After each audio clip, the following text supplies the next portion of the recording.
வணக்க மக்களை, சற்று முன் கிடைக்கப்பட்ட மிக முக்கிய தகவல் ஒன்று வழியாக இருக்கிறதா. இபிஎஸ் போட்ட ஒரு மெகா ஸ்கெட்சா. ஓபிஎஸ்க்கு விழுந்த ரெட் கார்டு என்ன, 2026 நடக்க போகும் அந்த சந்திப்பு என்ன, வாங்க வீடியோவை முழுமையாக கண்டாம். அதாவது தமிழக அரசியலிலே 2026 சட்டமன்ற தேர்தல் களமானது இப்பொழுது சூடுபிடிக்க தொடங்கிவிட்டதா.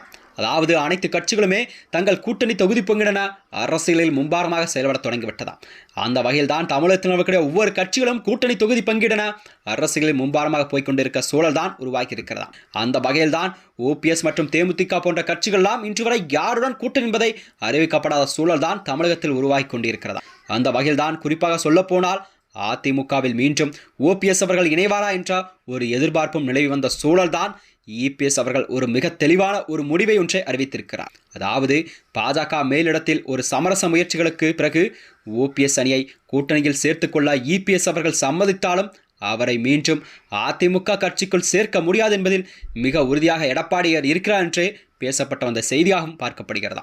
ஏனென்றால் அதாவது ஓபிஎஸ் அவர்கள் என்றைய கூட்டணியில் வேண்டுமானால் கூட்டணி வைத்துக் கொள்ள வேண்டும், ஆனால் அதிமுகவில் ஒருபோதும் அவரை சேர்த்துக் கொள்ள மாட்டோம் என்று அக்கட்சியின் பொதுச்செயலாளர் எடப்பாடி பழனிசாமி அவர்கள் தெரிவித்திருக்கிறார். அதாவது திமுக தலைமையிலான இந்த ஒரு பலமான கூட்டணியை எதிர்கொள்ள எதிர்க்கட்சி வாக்குகள் கண்டிப்பாக சிதறக்கூடாதா என்பதில் பாஜக தீவிரமாக உள்ளதா. அதாவது குறிப்பாக சொல்ல போனால் தென்னாட்டங்களை பொறுத்தவரை ஓபிஎஸ்ஸின் வாக்குகள் என்பது முக்குளத்தவர் வாக்கு என்பது கண்டிப்பாக அவருக்கு கிடைக்க ஒரு மிகப்பெரிய வாக்கு சதவீதமாக பார்க்கப்பட்ட அந்த சூழல் உருவாகி இருக்கிறது.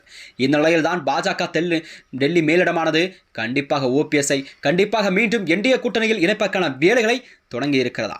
அந்த வகையில்தான் ஓபிஎஸ் அவருக்கு உள்ள செல்வாக்கு என்பது அதிமுகவின் வெற்றியை கண்டிப்பாக ஒருபோதும் பாதிக்கக்கூடாது என்பதில் அவர்கள் தெளிவாக இருக்கிறார்களாம். இருவருமே இணைக்கும் முயற்சிகள் டெல்லி மேலிடம் ஈடுபட்டுள்ளது. இதன் விளைவாகத்தான் ஓபிஎஸ் தரப்பிற்கு கண்டிப்பாக வருகின்ற தேர்தல் கூட்டணியில் 2 முதல் 3 தொகுதிகள் கண்டிப்பாக ஒதுக்கப்படலாம் என்றும் அவர்களின் தனி சின்னத்தில் போட்டியிட வாய்ப்புள்ளதாகவும் அரசியல் வட்டாரங்கள் பேசும் பொருளாக பார்க்கப்படும். அதாவது தன்னை மீண்டும் அதிமுகவில் இணைத்துக் கொண்டு அவைத்தலைவர் போன்ற ஒரு கௌரவமான பதவிகளை வழங்கினால் மட்டுமே அதிகாரத்தை எதிர்பார்க்காமல் கட்சிக்காக உழைக்க தயார் என்று ஓபிஎஸ் அவர்கள் தூது அனுப்பியதாக கூறப்படுகிறதா. ஆனால் எடப்பாடி பழனிசாமியோ கூட்டணிக்கு வேண்டுமானால் வரட்டும், ஆனால் கட்சிக்குள் இடமில்லை என்று ஒரு ரெட் கார்டு காட்டியுள்ளாராம். ஓபிஎஸ் மற்றும் அவரது குடும்பத்தினருக்கு அதிமுகவின் கதவுகள் எப்போதுமே மூடப்பட்டிருக்கும் என்பதை அவர் ஒரு திட்டவட்டமாக தெளிவான விதை எடப்பாடி அவர்கள் அறிவித்திருக்கிறார். எடப்பாடியின் இந்த செய்திதான் அரசியலிலே ஒரு புதிய பரபரப்பை கிளப்பியிருக்கிறதா. அதாவது ஓபிஎஸ் கூறுவது என்னவென்றால், எந்த ஒரு நிபந்தனை இல்லாமல் நாங்கள் அதிமுகவில் மீண்டும் இணைய தயார் என்ற நிலையில் தான் அவர் கூறியிருக்கிறார். ஆனால் அதற்கு கொஞ்சம் கூட செவிசாய்க்கவில்லை என்று கூறப்படுகிறது.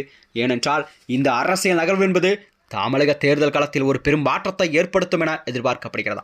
அதாவது பாஜகவின் பிடியில் ஓபிஎஸ் பயணிப்பதும் அதிமுகவை தனித்துவத்தை நிலைநாட்ட இபிஎஸ் அவர்கள் பிடிவாதம் காட்டுவதும் கண்டிப்பாக வருகின்ற 2026 எந்த மாதிரியான தாக்கத்தை தமிழகத்தில் ஏற்படுத்தும் என்பதை காட்டுகிறதாம்.